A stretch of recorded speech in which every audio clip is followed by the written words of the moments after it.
Então estamos começando o Papo Aberto e eu queria já... a Lise, ela trabalha diretamente, pessoal, como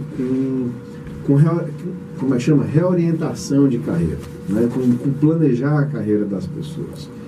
Porque o coach ele tem focos diferentes, tem profissionais focados em questões mais emocionais, tem coaches focados na parte de emagrecimento, por exemplo. Parte financeira. Parte financeira, eu estou precisando de um nessa área urgentemente. E a Lise, por exemplo, ela é muito especializada na parte de reorientação de carreira. Então a gente vai fazer esse bate-bola, tá certo?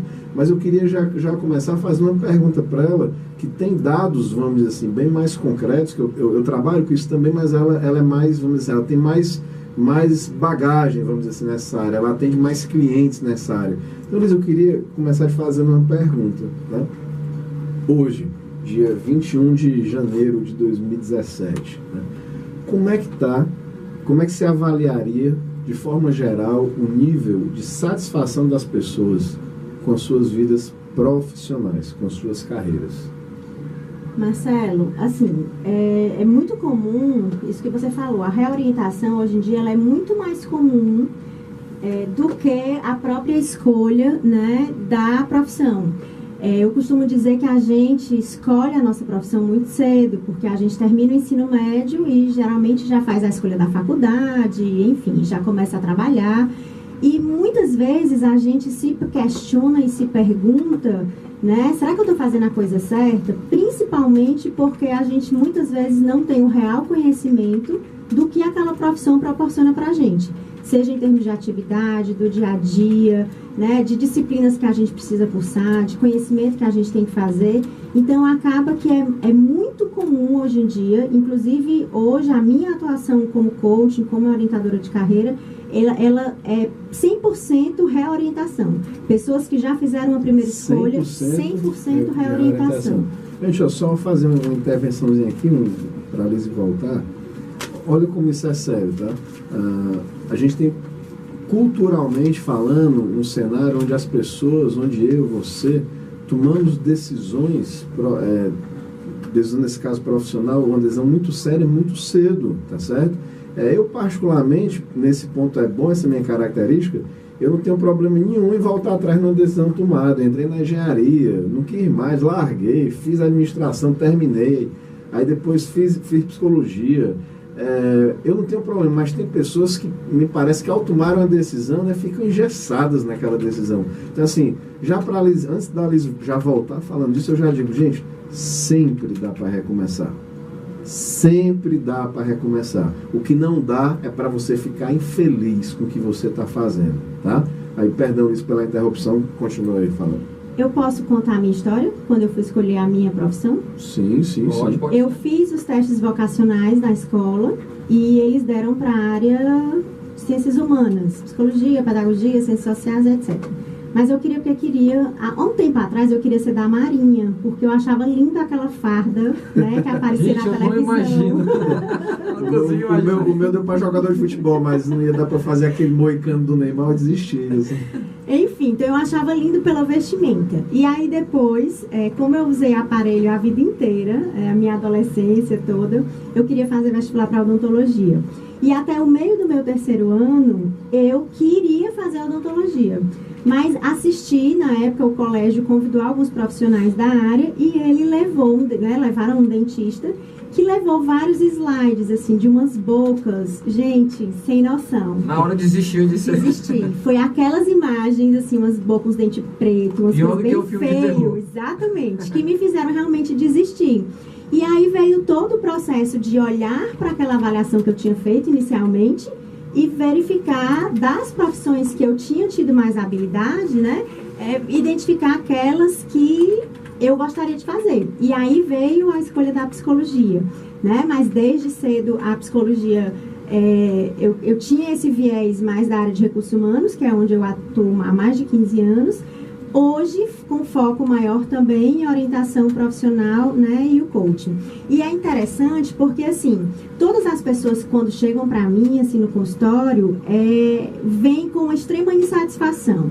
Ninguém chega para mim e diz assim, Liz, eu estou super satisfeito e eu quero só melhorar. É muito difícil, né? Seja porque usando um pouquinho naquela analogia da música do Zeca Pagodinho, foi deixando a vida levar, né?